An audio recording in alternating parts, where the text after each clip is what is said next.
Hey, welcome to it. It's the weekend after the big derby. There's a word, derby, right? Everywhere you go, we get told it's the derby, it's the derby. But have you ever taken a second to think about that word, derby? Where does it originate from? Where does it come from? Why do we call it the derby? Mind you, it's not just in South Africa. It's in Manchester where Manchester United and Manchester City play the derby. It's in Milan where the two teams, AC and Inter, play the derby.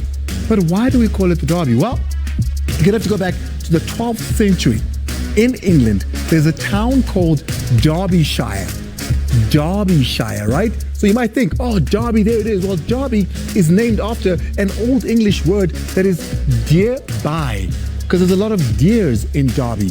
So whenever you go there, you're going to see a lot of deer by. In Old English, it's deer by, but in New English, it then became Derbyshire. And in Derbyshire, there was a horse race. And this horse race was the biggest horse race. It was the biggest event in town. So every big sporting event became known as a derby because it just signaled that it was a big sporting event. And in the 19th century, in the same town of Derbyshire, when the town split itself into two and played each other in what became a very violent football match, medieval football match, that's when football adopted the term derby.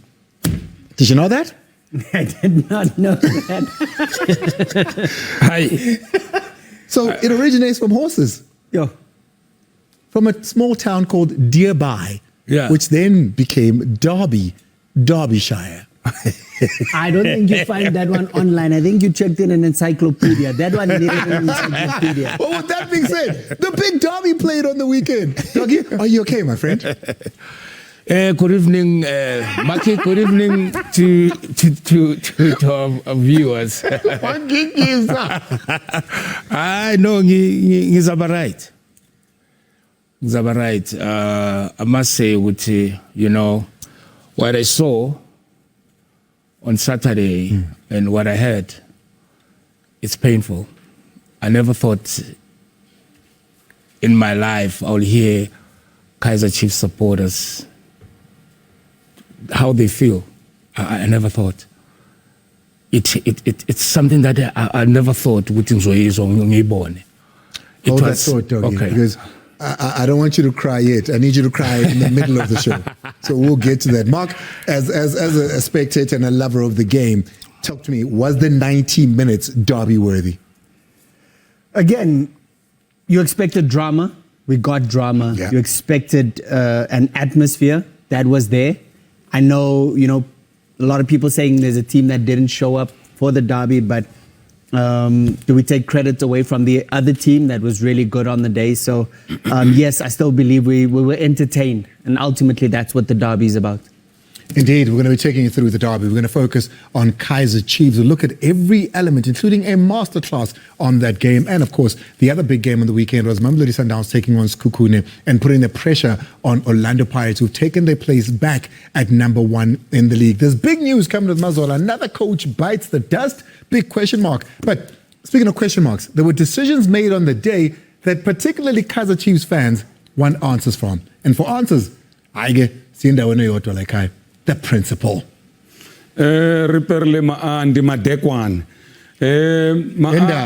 Derby, I did 3 cup finals. 2 that's a final, eh? 3. Right. Not like OT.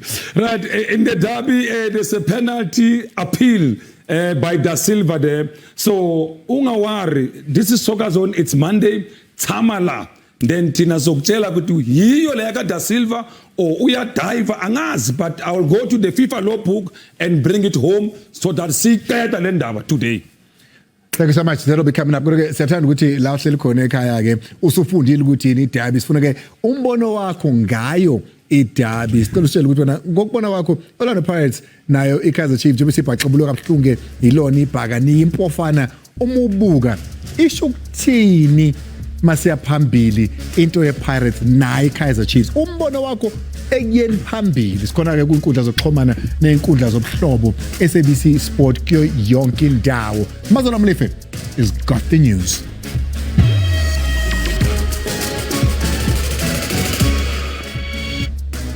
Yeah, Dr. Khumalo Nabatla Lamo Abuaka Derby. I'll tell you what, this The news I'm about to deliver could dampen his mood even further when I tell him that Brendan Peterson, the skipper out at Kaizer Chiefs, has been obviously out. He missed the Soweto derby and he's going to be sidelined for about 2 to 3 weeks. That means potentially missing around 3 or 4 games leading up to the FIFA international break, but speedy recovery there to the Kaizer Chiefs captain Brendan Peterson. Let's move on now to our next story. It's a big one. It's Samir Nurkovic still chasing his 15 million rand payout from Royal AM. But you're wondering, why am I bringing this up? Royal AM do not exist anymore. But Samir Nurkovic, submissions that we've seen from his attorneys are going for Safa and the PSL. He is blaming the two organizations for standing in the way and not enforcing FIFA decisions and rulings that he must be paid by Royal AM before they ceased to exist. This is a developing story. If you want more on that, follow sabcsport.com and you will see the latest developments there. Let's bring it back to Masandawana in Nurkovic. Miguel Cardoso. I asked him yesterday after they beat Sekhukhune how he feels about Hlopi Motsepe, the chairman of Mamelodi Sundowns' public endorsement, given that the fans were baying for his blood. We are aligned, it's clear. We are aligned inside the club. The chairman is not only a fantastic human being, but also a very intelligent person that can understand football, and this is also a person that speaks a lot with me, a lot with everybody in the club. So we have a vision together with the sports direction that is very clear on how we go forward. And it's from the fact that we communicate properly that we understand the moments we live together. Most important is always that the work of who is in the club is supported, because there's no one else to solve the problems than the ones that are here.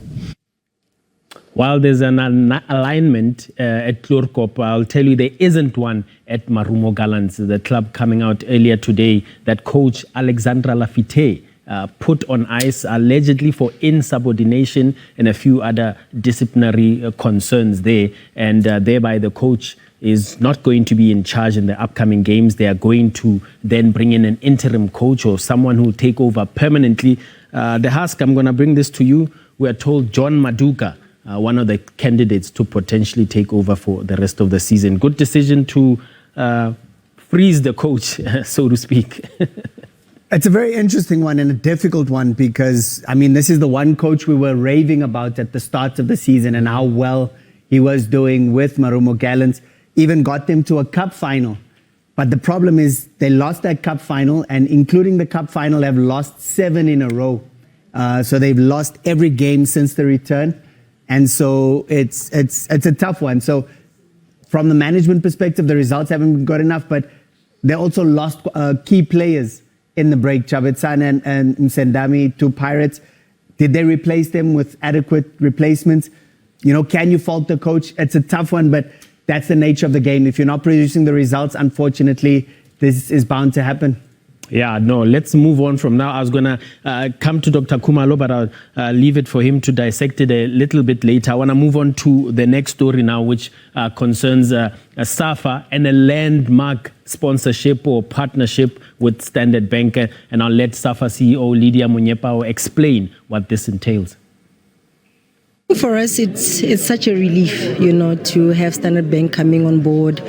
And unlike previous sponsors, you know, that look to focus on strictly Banyana or strictly Bafana, they want the whole, the whole products, and for us it's really critical because it means that now we can prepare our junior national teams for continental tournaments, for global tournaments as well. To take on a sponsorship of this nature and this kind of value is a long, long road. It takes time to make sure that the organization is aligned to the sports over all the other sports that are available out there. So it's not something that came about opportunistically. Of course, Bafana qualifying for the World Cup is really important. And of course, Banyana qualifying for WAFCON and performing at the highest levels is also important. Yeah, there'll be more announcements from Safa as well as we build up to the FIFA World Cup in a couple of months. Good times for South African football, Andile. Thank you very much. I support everything that you've just said. I endorse it with a full stamp. And if you want more, go to sabcsport.com. The Super Journal, really appreciate your work. But now we want you to be a big part of the show by deciding from these three mighty goal scorers from the weekend. I think I have a favorite because I saw a Shampa-like shot over the weekend. Have a look.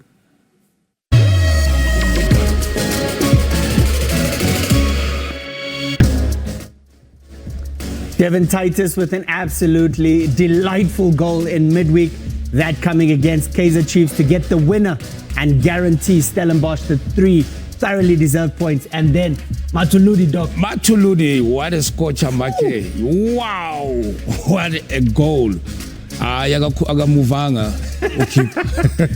And then Iki Reyners announcing himself in a big way. We know he's had his injury troubles, but you just can't keep a good man down. Ikram Reyners scoring 2 goals to make sure Sundowns collect all 3 points. Scores 2 against Kukuna to make sure that Sundowns stay in second position. Devin Titus, well, they crashed out of a continental competition to focus on the league. Maybe they did just that. Or is it a scotcher from Tabang Mutuludi that you want to go with? And there's big rumors about him moving to a Soweto club perhaps after this season ends. When we come back on the other side, Kaizer Chiefs, they lose to Orlando Pirates, but it is Durban City that climb above them. Kukuna lose their match, but they remain in third position. Orbit College, a draw for them could just be what they need right now. All of this, Masbuya Ngale.